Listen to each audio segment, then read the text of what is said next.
just entered the theater of an alien sky. If the words and images seem strange to you, there's a reason for this. Our world was once a vastly different place. To experience this won't hurt you, and there is nothing to fear.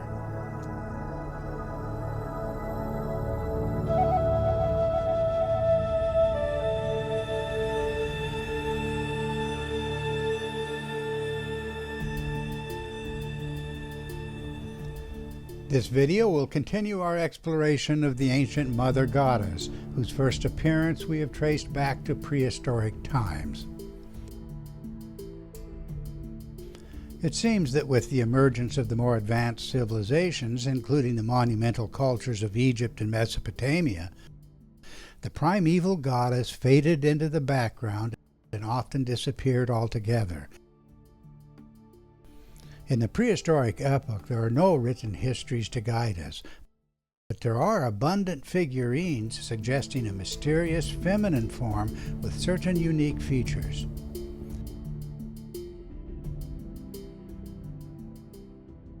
In this earliest phase, we cannot say whether regional wars were commonplace or largely absent. Hunting weapons seem more obvious than preparations for battle. We see little or no evidence of the warrior kings that appeared so forcefully with the emergence of the great civilizations that followed. Unsettled issues include the origins and meaning of sacrifice and details concerning death and burial. Nevertheless, based on the totality of evidence explored in this series, a variety of conclusions can be drawn as to the prehistoric environment from which the first images of a mother goddess emerged. For context, our approach to the mother goddess draws upon a larger investigation into the wide-ranging cross-cultural archetypes of the antique world.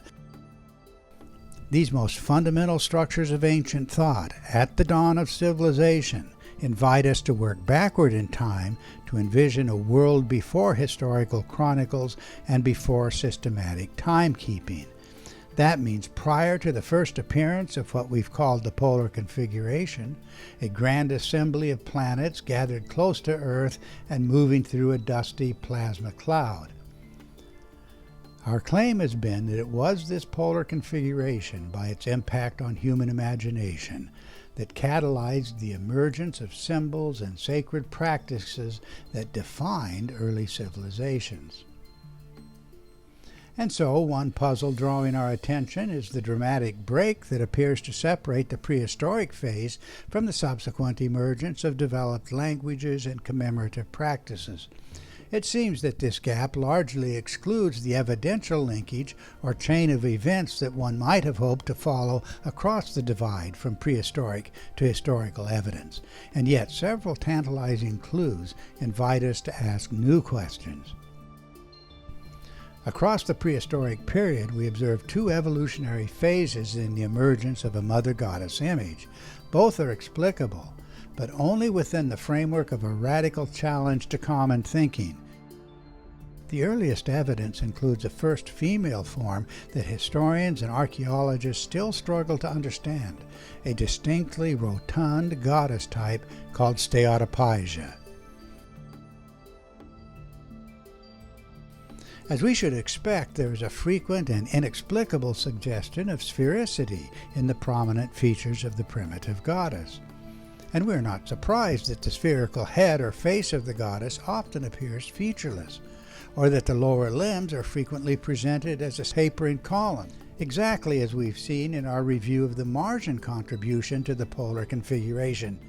For us, this places an exclamation point to an inescapable conclusion throughout these investigations, that something unrelated to any human cause provoked the extraordinary depictions of the mythic gods.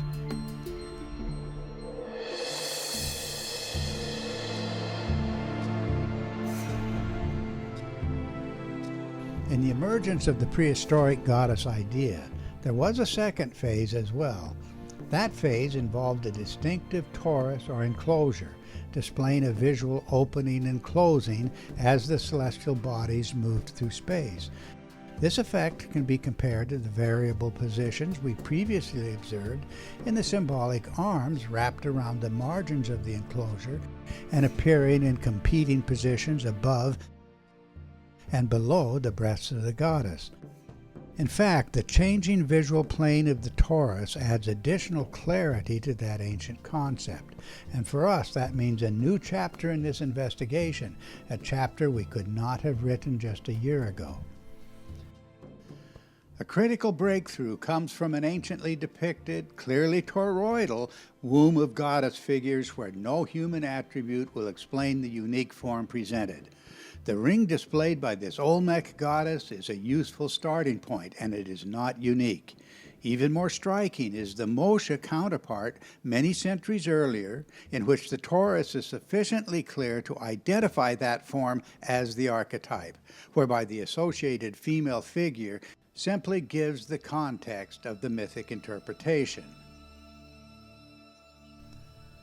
Ironically, it's another example from the opposite side of the world that offers the most striking counterpart to the South American goddess images. In this case, not only supporting a radically new interpretation of the goddess, but confirming the direct connection to the visual opening and closing of the envisioned torus. We refer here to the enigmatic images of the mythic figure named Sheela. Her widely distributed images, appropriately called grotesques, are found across much of Europe, most prominently in Ireland, and enigmatically most often placed close to the entrances to churches. The general consensus is that they had a protective function, similar to that of the Medusa head placed above temple entrances in other parts of the world. But beyond that agreement, scholars are still looking for an explanation of the deeply entrenched idea. In the case of Sheela, the connection to the visual opening and closing of a torus is simply too strong to be disputed, as we see most emphatically in these examples from Ireland, and most notably in the instance shown here, where the toroidal form stands out as nothing else than a torus seen from a position orthogonal to the plane of the torus itself, and thus in the fully open position visually. What then was the relationship of the opening and closing of the Sheela torus to the eye mask form also displayed by this very figure? That's a form with which we are already familiar, and the answer comes from the ancient habit of juxtaposing alternative mythic interpretations of underlying archetypal forms. In this instance, the question has already been answered by our earlier analysis of the polar configuration, where the twin eyes of the eye mask image are explained by the unique forms of electric discharge in the plasma laboratory, as we learned from the leading plasma scientist Anthony Peratt over a dozen years ago. Seen from the edge-on vantage point, the observer looked directly into the twin aspects on opposite sides of the tubular torus itself. As viewers who followed our presentations will remember, in the famous stickman image so frequently seen carved on stone globally, twin dots on opposite sides of the figure resulted from a field of view directly into the tubular plasma discharge form. But now there is more to consider, since the visual opening and closing of the torus would affect both the symbolism of the twin eyes and the toroidal void so frequently and enigmatically enclosed by the twin arms of the ancient goddess. Both the twin eyes and the toroidal folded arms direct our attention back to distinctive aspects of the root forms. Eyes closed, or eyes fully open with a direct view into the tubular torus that constituted the visual boundary of the enclosure, to which we add the tapering lower limbs of the goddess as the formation evolved. Our claim is that the full complex of symbolic patterns belongs to a unified substructure tracing back to prehistoric times. And lastly, it's not just in the ancient images and not just in laboratory experiments that we observe the twin aspects of the plasma torus.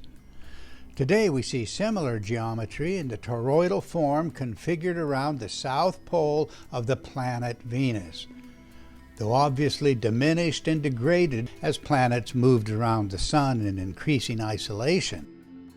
The original dynamics of the primitive goddess archetype can still be discerned, and that's a synchronicity well worth investigating. One polar vortex producing twin vortices, just as our study of the eye mask revealed, and just as laboratory experiments have so conclusively demonstrated, and now just as we have observed in the prehistoric mother goddess. Such considerations as these can only add crucial support for an extraordinary human experience, confirming once again that the ancient world was indeed a very different place.